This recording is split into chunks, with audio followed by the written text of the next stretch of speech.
Hello friends, welcome to our channel Sunita with Sunita, जहां आप सुन रहे हैं नीलोत्पल मडाल द्वारा लिखित उपन्यास डार्क हॉर्स। अब तक इसके हमने 2 अध्यायों का अध्ययन कर लिया। अब देखते हैं अगले अध्याय में क्या होता है। चलते हैं dark horse chapter 3। Chapter 3 dark horse.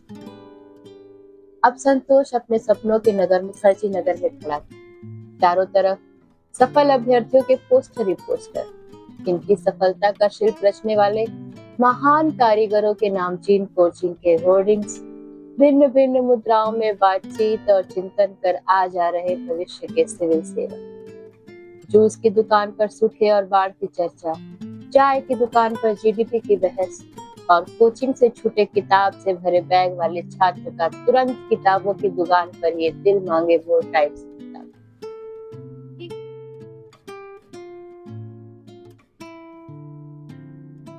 पर आतंकवाद से निपटने की चर्चा। ऐसा अद्भुत नगर था मुखर्जी नगर।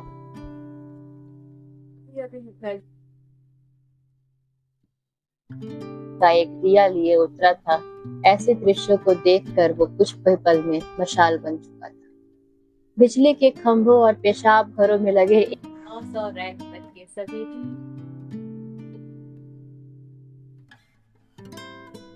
वह इस नई दुनिया का हिस्सा बनकर गौरवान्वित था। 10 से 15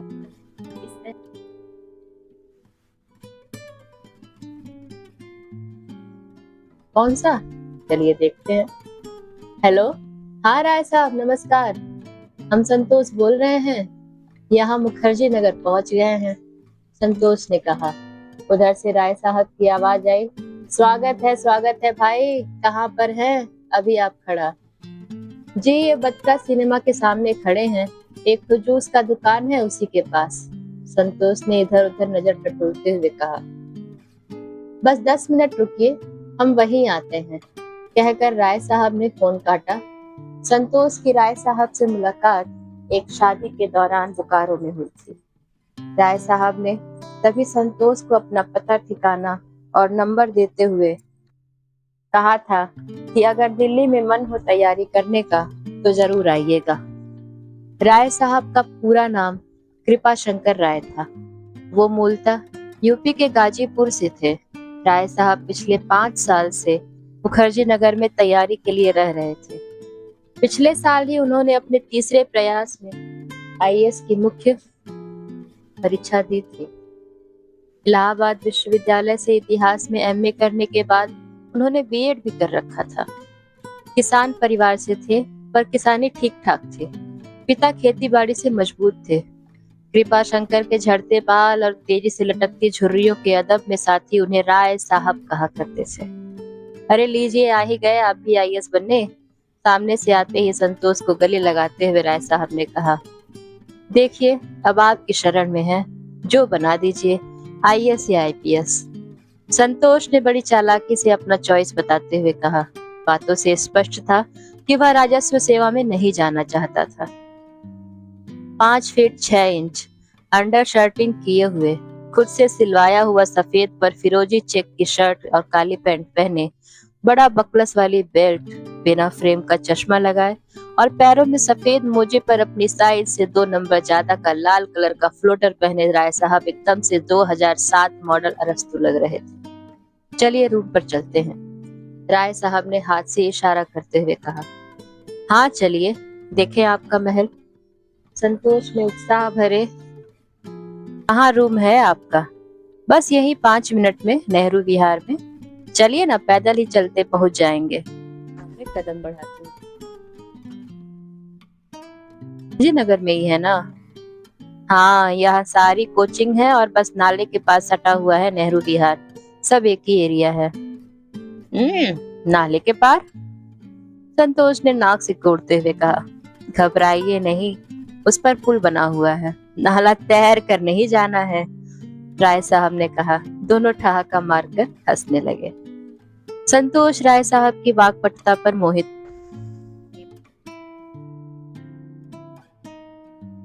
आदमी में नहीं,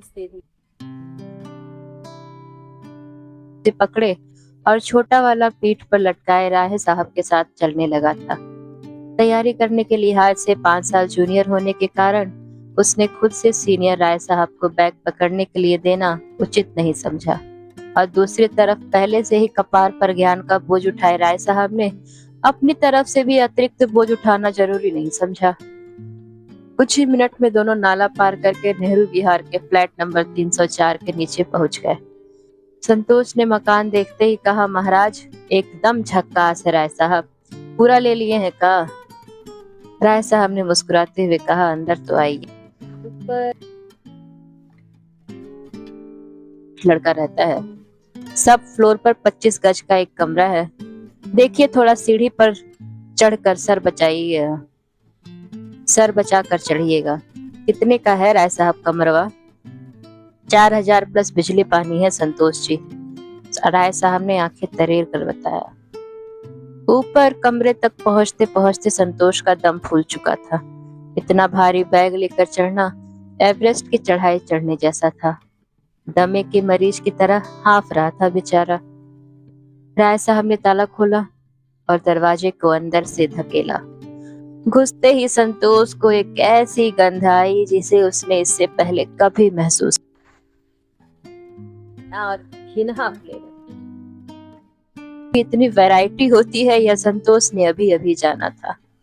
ऐसी दुर्गंध भागल थी उसने। औकाई आने पर मजबूरी में ही अगले ही क्षण उसने स्नायु तंत्र पर नियंत्रण करके उस दुर्लभ दुर्गंध से अनुकूलता बैठाकर खुद को एडजस्ट कर लिया था। दिल्ली उतरते ही समझौतावादी हो गया था बेचारा संतोष। आपको कुछ महका का संतोष भाई? राय साहब ने संतोष को नाक से कोड़ते हुए देखा, पूछा।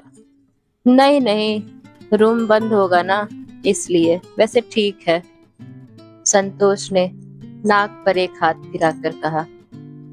अरे जब आपका फोन आया था ना तब हम खाना का टिफिन खोले थे और ऐसे ही खुला छोड़कर चले गए, वही थोड़ा स्मेल मार रहा होगा, राय साहब ने खुले टिफिन को छटाई से हटाते हुए कहा। संतोष के लिए सोचना लाजमी था कि जब खाना ऐसा गंद कर रहा है तो बाथरूम की क्या दशा होगी। संतोष को रूम पर बिठाकर राय जी दूध का पैकेट लाने के लिए नीचे चले गए। संतोष ने कुछ घुसते ही शौचालय था। कोई भी राय साहब के सामाजिक दायरे का अंदाजा लगा सकता था। दुर्गंध के दिन में वो भी बिना पानी डाले। बाथरूम से बाहर एक बेसिन था जिसमें नल के पास चप्पलें रसिया पान भंडार का पिछवाड़ा हो। किचन में अखबार और जूते रखे हुए थे। क्योंकि खाना टिफिन का आता था तो वहां कुछ और रखने का मतलब ही नहीं था। कभी कभार इमरजेंसी के लिए एक छोटा सिलेंडर और कुछ नहीं समझ आने वाली सामग्री एक कोने में रखी हुई थी। कमरे के अंदर एक कोने में एक रैक में मोटी मोटी विशालकाय किताबें रखी हुई थी और एक रैक के निचले शेल्फ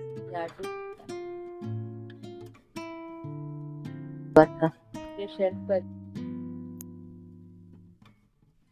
की भूसी और बाल झड़ने की कुछ दवाइयां रखी हुई थी। ऊपर के शेल्फ पे एक बड़ा सा दर्पण, पतंजलि का फेस वॉश, पतंजलि का मुरब्बा, पतंजलि की दंत कांति टूथपेस्ट, पतंजलि का आंवला जूस, पतंजलि की मुल्तानी मिट्टी, घृत कुमारी तेल और पतंजलि की अजवाइन और हरण पाचक रखे हुए थे। पतंजलि के सारे प्रोडक्ट देखकर कोई भी कह सकता पतंजलि का यूपीएससी के साथ कोई व्यापारिक करार हुआ हो। बेड से सटे टेबल पर पत्र पत्रिकाओं का एक बड़ा सा टीला खड़ा था।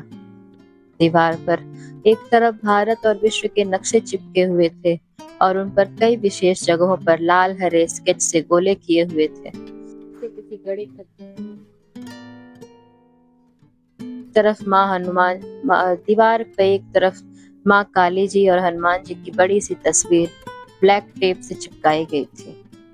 बेड के सिरहाने 15-20 पन्नों में लिखे सिलेबस को साटा गया था। जो जगह बची हुई थी वहां मुख्य खबर वाली अखबार का कतरन साट दिया गया। पूरे कमरे को देखकर ऐसा लग रहा था जैसे पहाड़ी दवाइयों वाले वैद्य का तंबू हो। 25 गज के इस कमरे में बेड, मेज, कुर्सी, रैक समेत बाकी सामान रखने के बाद बस इतनी सी ही जगह बची थी जहां संतोष अभी अभी अपना बैग रखा था।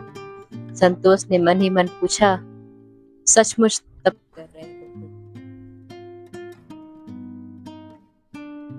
चैप्टर 3 समाप्त होता है। मिलेंगे हम अगले चैप्टर में।